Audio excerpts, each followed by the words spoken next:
Thanks KSM for inviting me for this lecture.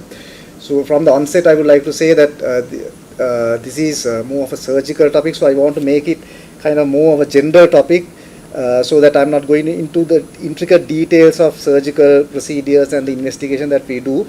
So this is just going to be a kind of a thing that you can remember, a practical approach when you see a lesion, how to kind of set about it, and most of the things that you know, it's just a recap of how to kind of organize your thoughts. So I'll start my lecture now.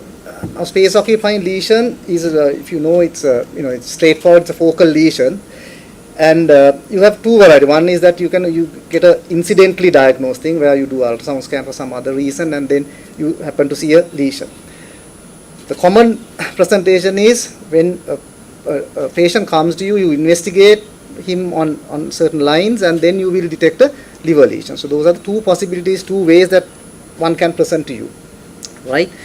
Now, if you look at incidental liver lesions, now the incidence is getting higher and higher because of free usage of ultrasound scan, and even the CT has become one of the main line of investigations, and it's readily available. So because of that, this incidence have gone up. They say about 33%.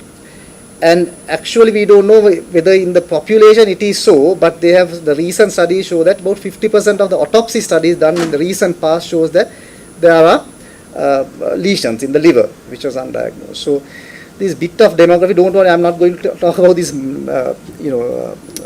these percentages and all that down the line. Just to recap your knowledge on these liver lesions, now these are the common ones. Now you don't have to remember, just remember, in a medical student days, we know that it's malignant lesions and benign lesions, and there are cystic lesions and there are solid lesions. So these are the ways of categorizing. So these are some of the common benign lesions. You can see on the left-hand side, you can see some cystic lesions, hemangiomas and hepatic adenomas and hematomas, which are common benign lesions. And if you can remember malignant lesion, if you can remember hepatocellular carcinoma and metastasis being one of the commonest things, that is more than enough. And then intrahepatic cholangiocarcinomas, it's within the liver capsule, right? This is the basic pathological classification, but what we see is in the ultrasound scan, we will get a report like saying whether it's a cystic lesion or a solid lesion. So that's where we usually start our thinking process or investigation process. So what do we have to do then? It's a multidisciplinary approach that you need the radiologist's input, you need a surgical input as well as physician's input, but even general practice also you can get involved, and because most of these lesions can be managed in the once a diagnosis is made, it can easily be managed in the GP system where they need regular follow-up. So because of that, everybody should get involved, and most of the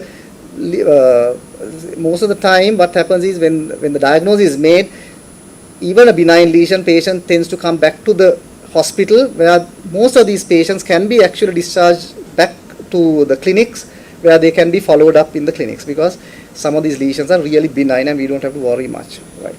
Okay, so whenever we see, I don't have to tell that careful history and examination is mandatory, because it makes a huge difference in your management as well as approach to the diagnosis, right?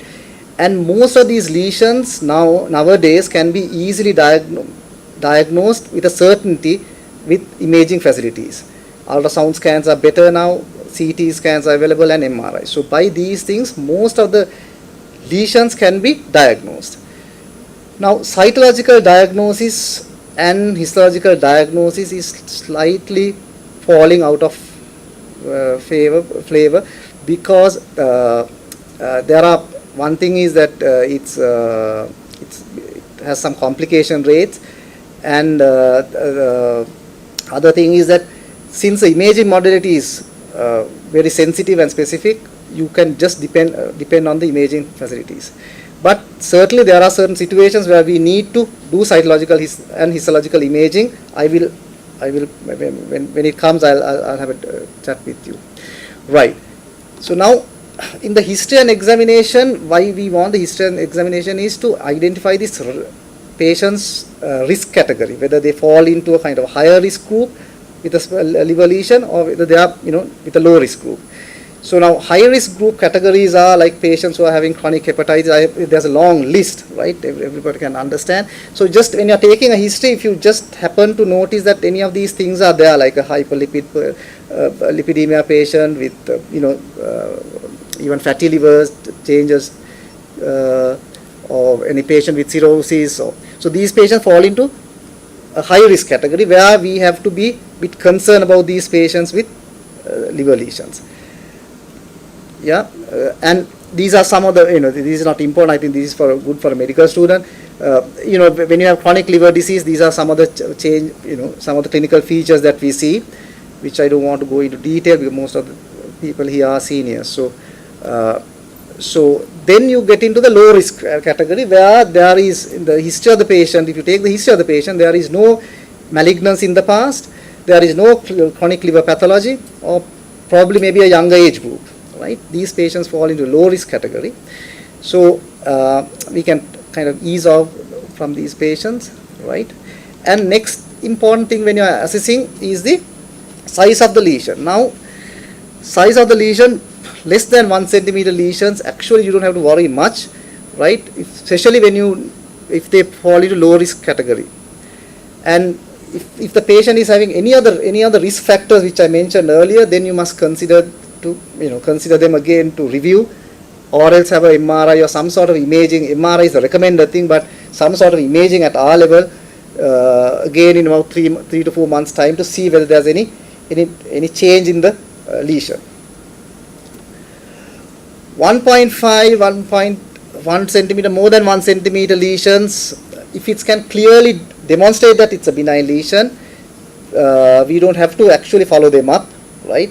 Because some of the lesions, even with ultrasound scan, they can, with a certainty, they can say that it's a benign lesion. In those situations, you don't have to follow them up. But if suspicious, always recommend MRI. This is consider MRI in the Western. I think we can even go for a contrast enhanced CT because of the availability. We can use that. But the recommended thing is to liver. Usually, we go for MRI scans, right? More than 1.5 centimeters, irrespective of the risk category, it is better to evaluate them properly. So whatever the imaging modalities that you have to image them properly, preferably a MRI or a contrast enhanced CT scan, and we have to categorize these lesions. We have to make sure that this is we have to confirm that it's a benign lesion, or we have to somehow know what it is actually. We can't just ignore the lesions, right? Now this is the flow chart. Nobody can remember this flow chart. I just put the flow chart, right? Now with the imaging, we are not radiologists, so there are a few radiologists, but as a physician or as a doctor, the things that we can grasp from ultrasound scan is we can know whether it is solid or cystic. We can look at the vascularity of these lesions. They will tell us the vascularity and the echogenicity of the remaining liver. So that will also give us a clue whether it's a cirrhotic background, whether it's a fatty background, whether it's a normal liver, right? And ultrasound scan is also very important in monitoring these lesions, right? Because it's a less invasive and freely available, so most of the time, most of these liver lesions are monitored through ultrasound scan. So that is why I said we can actually manage them in the periphery or as a GP setting once we diagnose them as a benign lesion, and then we can actually discharge them with regular imaging to be reviewed by a doctor. The contrast enhanced CT scan is another readily available thing, and then it's commonly used in Sri Lanka. For us, we have contrast enhanced CT. That's the maximum we have in certain situations. So, in contrast enhanced CT scan, when you're assessing liver lesions, we have to have these 3 phases actually. So, unless you have these 3 phases, it's very difficult to get into a kind of make a diagnosis. So, simply it's like arterial phase, very early phase, within 15 seconds you have to do it, or else there's another phase called portovenous. So these 3 phases are important. They will go through these 3 phases and tell us the diagnosis, right? And MRI also will be very helpful. That is the recommended thing for most of the liver lesions. But actually speaking, it's very difficult for a normal. For me also, it's very difficult to interpret these results unless you are a proper trained radiologist in MRI. very difficult to interpret results. There are T1 and T2. Only thing that I can remember is T2 being water, so H2O and T2 water, so yeah, MRCP films are better in T2, but it's very difficult. But this is one of the best modalities in evaluating liver lesions, right? And next thing that is readily available for us is tumor markers. With the imaging facility, we can always use these are the 3 tumor markers that we use, especially in the lesions with liver. Alpha fetoprotein levels, especially we are thinking of a hepatocellular carcinoma, and CEA levels in colorectal metastasis, and CA99 if you are suspecting something in the liver, intrahepatic cholangiocarcinoma. So these are the 3. So these also will be helpful in your assessment of these lesions. Now, just so if you go by this pathology of the lesions, if I take the solid lesions, I will quickly go through some of the common solid lesions in the liver that we see. Hemangioma is one of the commonest lesion, and it's seen about 20% of the cases. And usually they are asymptomatic, usually small, right? But if they are bigger than 4 centimeters, usually we call them giant hemangiomas. But actually we see larger ones, about 10 to 20 centimeters in size, right? These are the ones which causes symptoms, symptoms mean like they will have very vague pains because of these big lesions can stretch the capsule and cause some pain, some discomfort, and sometimes they can even cause bleeding. So these are the clinically, if they come, these are the symptoms. If they are going to have a symptom, these are the symptoms that they will have. And this thrombocytopenia is usually seen in lesions which are very big, because all these hemangiomas are cavernous type of hemangiomas. So there can be some thrombosis inside, and then patients platelet counts can come down, right? And there's a risk of spontaneous rupture, which is very rare, but it is been documented in certain places. So because of that very big lesions, we are worried about a rupture also, especially in the surface hemangiomas.